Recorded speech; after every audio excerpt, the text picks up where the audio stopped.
마태복음 여러분 25장에는 비유가 세 가지가 나오죠, 그죠? 첫 번째는 뭐예요? 열 처녀 비유. 두 번째는 달란트 비유. 세 번째는 양과 오늘 읽었던 염소 비유가 나옵니다. 이 세 가지 비유는 마지막 최후의 심판을 하나님께서 미리 우리에게 보여주는 비유입니다. 마태복음 24장에는 예수님께서 주님의 재림, 마지막 때 재림의 징조를 말씀하신 다음에 바로 이어서 이제 주님의 재림과 함께 시작되는 마지막 최후 심판을 세 가지 비유로 우리가 이해하기 쉽게 이제 얘기를 하고 있습니다. 자, 우리 거기 31절에서 33절 한번 봐요. 자, 읽어보겠습니다. 시작. 인자가 자기 영광으로 모든 천사와 함께 올 때 자기 영광의 보좌에 앉으리니 모든 민족을 그 앞에서 모으고 각각 구분하기를 목자가 양과 염소를 구분한 것 같이 하여 양은 그 오른편에 염소는 왼편에 두리라. 그래서 거기 인자가 자기 영광으로 모든 천사와 함께 올 때 이게 주님의 재림과 함께 이제 자기 영광의 보좌에 백보좌에 딱 주님이 앉으셔서 심판을 시작한다. 그래서 양은 오른편에 염소는 왼편에 두어서 심판을 시작하는 겁니다. 성경에는 마지막 최후의 심판이 있음을 성경은 말하고 있습니다. 전도서 12장 구약에서는 14절을 보면 하나님은 모든 행위와 모든 은밀한 일을 선악간에 심판하시리라. 그리고 계시록 20장의 11절 이하를 보면 내가 크고 흰 보좌와 그 위에 앉으신 이를 보니 땅과 하늘이 그 앞에서 피하여 간 데 없더라. 내가 보니 죽은 자들이 큰 자나 작은 자나 그 보좌 앞에 서 있는데 책들이 펴 있고 또 다른 책이 펴져 있으니 곧 생명책이라. 죽은 자들이 자기 행위를 따라 책들에 기록된 대로 심판을 받으리라. 이게 최후의 심판입니다. 누가 이 최후의 심판의 대상인가? 누가 이 최후의 심판의 대상인가?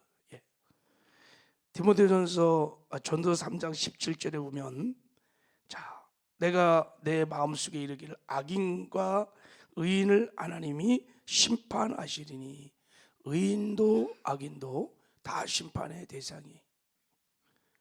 디모데후서 4장 1절에 보면 하나님 앞과 살아있는 자와 죽은 자를 심판하실 그리스도 예수 앞에서 산 자도 죽은 자도 다 이 심판의 대상입니다.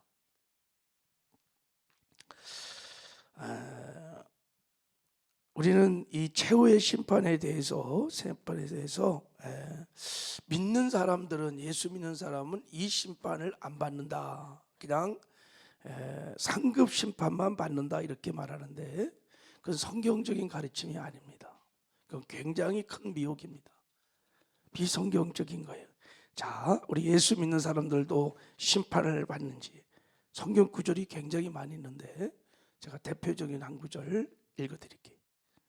베드로전서 4장 17절 이하에 보면 하나님 집에서 심판을 시작할 때가 되었나니 만일 우리에게 먼저 하면, 이 심판은 교회부터 먼저 한다는 거예요. 믿는 성도 다 심판을 받습니다. 하나님의 복음을 순종치 아니한 자들의 그 마지막이 어떠하며 또 의인이 겨우 구원을 받으면 경건치 아니한 자와 죄인들이 어디 서리요. 그랬어요. 의인, 경건치 않는 자들, 죄인들 다 최후의 심판을 받는다는 겁니다. 로마서 14장 10절 이하를 보면 내가 어찌하여 내 형제를 판단하느뇨, 어찌하여 내 형제를 없이 여기느뇨, 우리가 다 하나님의 심판대 앞에 서리라 그랬어요. 우리가 다 하나님의 심판대 앞에 서리라 그랬어요. 여러분, 이 마지막 심판은 어떤 심판이냐면 누가 영생을 얻어 천국에 들어가는지, 누가 지옥을 가는지를 결정하는 영원한 심판이다 하고 말하고 있습니다. 그러니까 천국과 지옥을 결정하는 최후의 심판입니다, 이게. 자, 오늘 본문 말씀을 봐봐요. 자, 34절 읽겠습니다. 시작. 그때 임금이 그 오른편에 있는 자들에게 이르시되 내 아버지께 복받은 자들이여 나와 창세로부터 너희를 위하여 예비된 나라를 상속받으라. 자, 너희를 위하여 예비된 나라가 어딜까요? 천국이, 천국. 의인들은 천국으로. 자, 그러면 우리 41절 읽겠습니다. 41절 시작. 또 왼편에 있는 자들에게 이르시되 저주를 받은 자들아 나를 떠나 마귀와 그 사자들을 위하여 예비된 영원한 불에 들어가라. 왼편에 있는 악인들도 마귀와 귀신들이 가는 예비된 영원한 불 어디예요? 지옥이. 이 심판의 결과로 어떤 사람은 천국으로, 어떤 사람은 지옥으로 가는 영원한 심판. 이 심판 앞에서는 후회해도 소용이 없어요. 이게 최후의 심판입니다. 여러분, 달란트 비유에서도 마찬가지. 자, 달란트 비유에서도 자, 그 한 달란트 받은 자는 어떻게 됐냐면, 자, 30절을 한번 읽어보겠습니다. 자, 우리 25장 30절 한번 읽어볼까요? 시작. 이 무익한 종을 바깥 어두운 데로 내쫓으라. 거기서 슬피 울며 이를 갈리라 아니라. 바깥 어두운 것이 어디예요? 지옥입니다. 2달란트, 5달란트 받은 자는 주인의 즐거움에 참여하는 천국에 들어가는 심판을 받았어요. 그리고 10처녀 비유도 마찬가지입니다. 슬기로운 5처녀 신랑 예수 맞이해서 혼인잔치에 들어갔어요. 천국 갔습니다. 미련한 5처녀 문 닫혔어요. 들어가지 못했어요. 다 지옥에 간 겁니다. 여러분, 이 달란트 비유, 10처녀 비유, 양과 염소의 비유는 다 대상이 불신자들에게 주는 메시지가 아니에요. 지금 믿는 자들에게 예수님이 하신 말씀이에요. 이 비유의 대상이 하나님의 백성들입니다. 이게 지금 얘기를 하는 거예요. 자, 그러면 이제 이 최후의 심판의 기준이 뭘까? 하나님 무엇을 가지고 심판을 하실까? 그것은 행위 심판입니다. 행위. 그동안 살아온 우리의 삶의 모든 삶의 행위, 열매를 심판하시는 겁니다. 자, 보세요. 자, 오른편에 있는 양, 천국 같지요, 그죠? 그들이 어떻게 이 마지막 최후의 심판에서 심판을 받고 천국 갔을까요? 자, 40절 읽겠습니다. 40절 시작. 임금이 대답하여 이르시되 내가 진실로 너에게 이르노니 너희가 내 형제 중에 지극히 작은 자 하나에게 한 것이 곧 내게 한 것이니라. 지극히 작은 자 하나에게 사랑했던 것, 그 행위가 심판의 기준이었고, 그것을 보고 하나님께서 천국으로 하셨다는 거예요. 35절 이하를 보면 내가 줄일 때, 목마를 때, 나그네 되었을 때, 헐벗었을 때, 또 병들어서 옥에 갔을 때 너희가 나를 그렇게 사랑했다. 아니, 주님 언제 우리가 그런 일을 했습니까? 그랬더니 자기들도 몰라. 그걸 했는지. 왜 모를까요? 너무나 당연하고 너무나 마땅해야 할 사랑의 행위였기 때문에 기억도 잘 안 해. 무슨 말이에요? 예수 믿은 다음에 일상의 삶에서 늘 사랑하는 삶을 살았다는 얘기. 네, 사랑의 열매, 성령의 9가지 열매를 맺으며 살았다는 거예요. 사랑의 삶을 살았기 때문에 천국에 갔어요. 반대로 여러분, 그러면 왼편에 있던 염소, 악인들은 뭐냐? 그들은 사랑의 삶을 살지 않았어요. 여러분, 최후의 심판은 행위 심판인 것을 성경은 말하고 있습니다. 그 대표적인 말씀이 로마서 2장에 있어요. 제가 한번 읽어볼게요. 제가 말씀을 한 절 가져왔는데 보세요. 하나님께서 각 사람에게 그 행위대로 보응하시되 참고 선을 행하여 영광과 존귀와 썩지 아니하는 것을 구하는 자에게는 영생으로 하고, 이게 천국이, 오직 당을 지어 진리를 따르지 아니하고 불의한 자들에게는 진노와 분노로 하시리라. 악을 행하는 각 사람의 영에는 환난과 공고가 있으리니 먼저는 유대인에게요 그리고 헬라인에게며, 선을 행하는 각 사람에게는 영광과 존귀와 평강이 있으니 먼저는 유대인에게요 그리고 헬라인에게로다. 이런 말씀을 보면 다 행위 심판입니다. 행위 심판. 마태복음 7장에도 주여 주여 하는 자마다 천국 들어갈 것이 아니요 다만 하늘에 계신 아버지 뜻대로 행하는 자에 들어가리라. 그날에 많은 사람이, 그날이 언제냐면 이 최후의 심판을 말하는 거예요. 마태복음 24장 25장 첫 시작할 때 그때 이 말과 이 그날이 다 같은 말이, 마지막 최후의 심판 그날에 불법을 행하는 자들아 내게서 떠나가라. 불법, 삶의 행위를 가지고 심판을 하시는 거예요, 그날에. 자, 우리 이런 말씀을 들으면 좀 혼란스럽고 이런 생각이 들 수 있어요. 아니, 천국은 하나님의 무슨 우리의 공로로, 우리 행위로 가는 건가? 구원은 우리 공로로, 행위로 받는 거야? 아닙니다. 구원은 우리 행위와 공로로 받는 게 아닙니다. 천국은 우리 공로 행위로 가는 게 아니, 오직 믿음으로 가는 줄 믿습니다. 근데 이제 그러면 우리가 구원의 공로와 구원의 조건을 여러분이 잘 이해하셔야 돼요. 구원의 공로는 100% 십자가의 피공로로 전적인 하나님의 은혜로 우리가 구원을 받습니다. 할렐루야. 예. 그러나 구원의 조건은 여러분 회개와 믿음인 것을 분명히 말하고 있습니다. 반드시 회개를 하고 예수를 나의 구주와 주인으로 영접해야 구원을 받습니다. 자, 그러면 이제 천국 가는 믿음, 구원받는 믿음이 무엇인지가 나와요. 우리가 예수를 믿는 건 종교적인 교리를 믿는 게 아니에요. 살아계신 주님을 내 마음에 모셔서 그분과 함께 사는 것이 예수를 믿는 것입니다.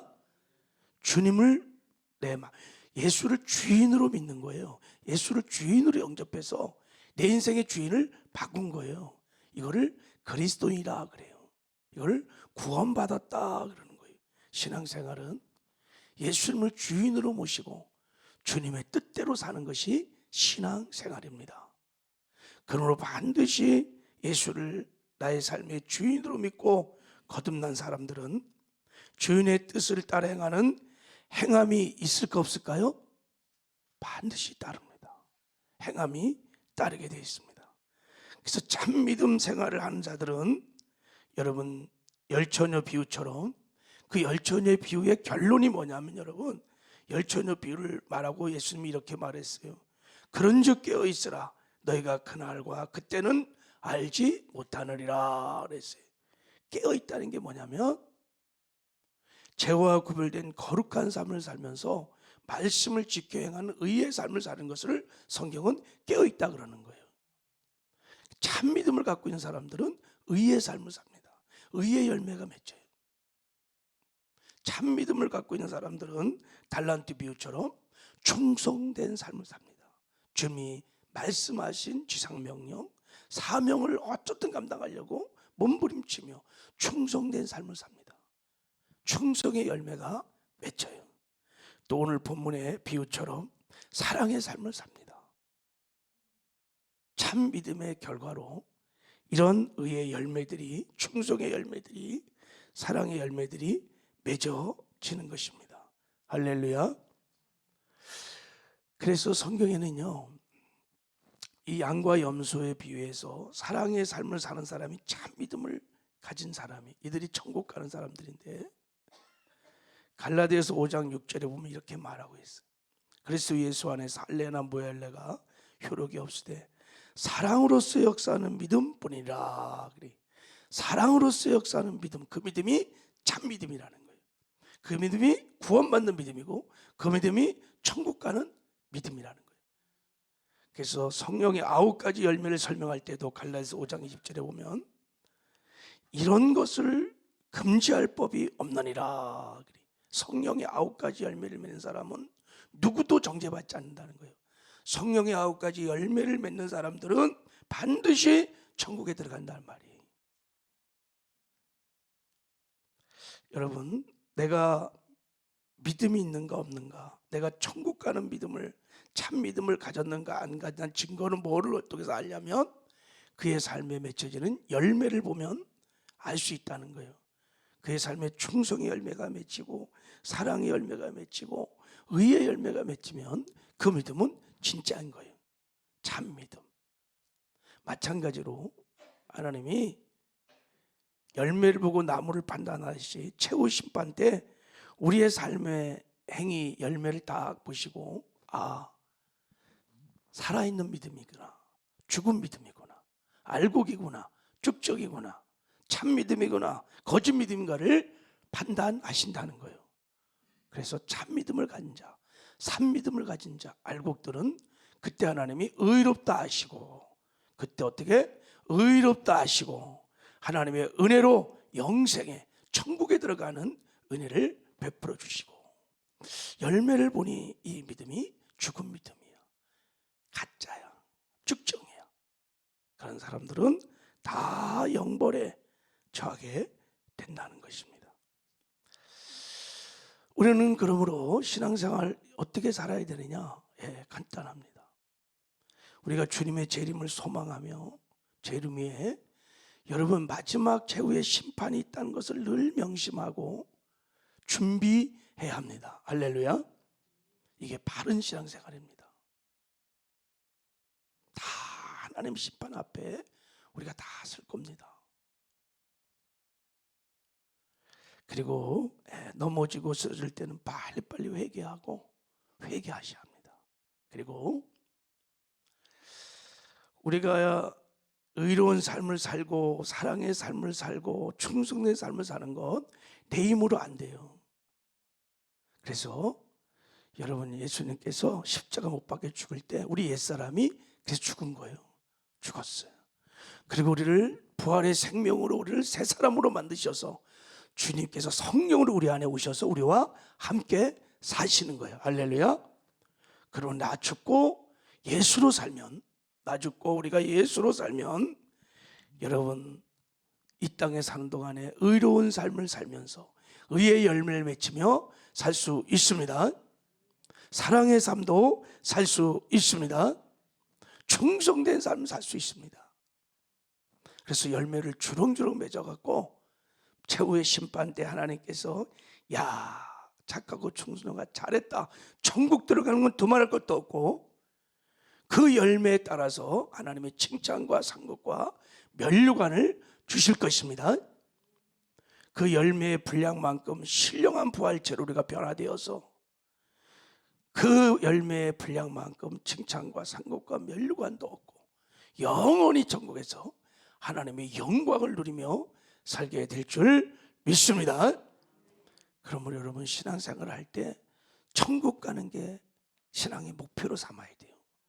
천국 가서 하나님 앞에 칭찬과 상급과 면류관을 받는데 목표를 삼으셔야 돼요. 그리고 내가 신령한 부활체로 바뀔 때 영광이 다 달라요. 해의 영광이 다르고 달의 영광이 다르고 별의 영광이 다른 것처럼 그때 여러분 큰 부활체로 영광의 부활체를 변화되어서 그 변화된 부활체만큼 영원히 우리가 천국에서 영광을 누리게 될 것입니다. 내가 누리는 영광만큼 하나님께 영광을 돌리는 삶도 살게 될 것입니다. 인간은 영광이 없어요. 영광을 받아야 하나님께 영광을 돌릴 수 있어요. 하나님을 영화롭게 할 수 있어요. 천국 가서 여러분이 영원히 하나님을 영화롭게 하고 하나님께 영광을 돌리는 예배자의 삶을 살기려면 이때부터 예수를 닮아가야 돼요. 예수를 닮아가야 돼요. 하나님의 형상을 회복해야 돼요.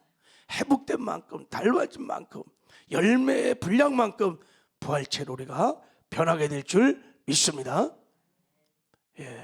땅에 소망 두지 말고 이제 곧 주님 오실 것입니다. 할렐루야. 영광의 그날이 곧 다가옵니다.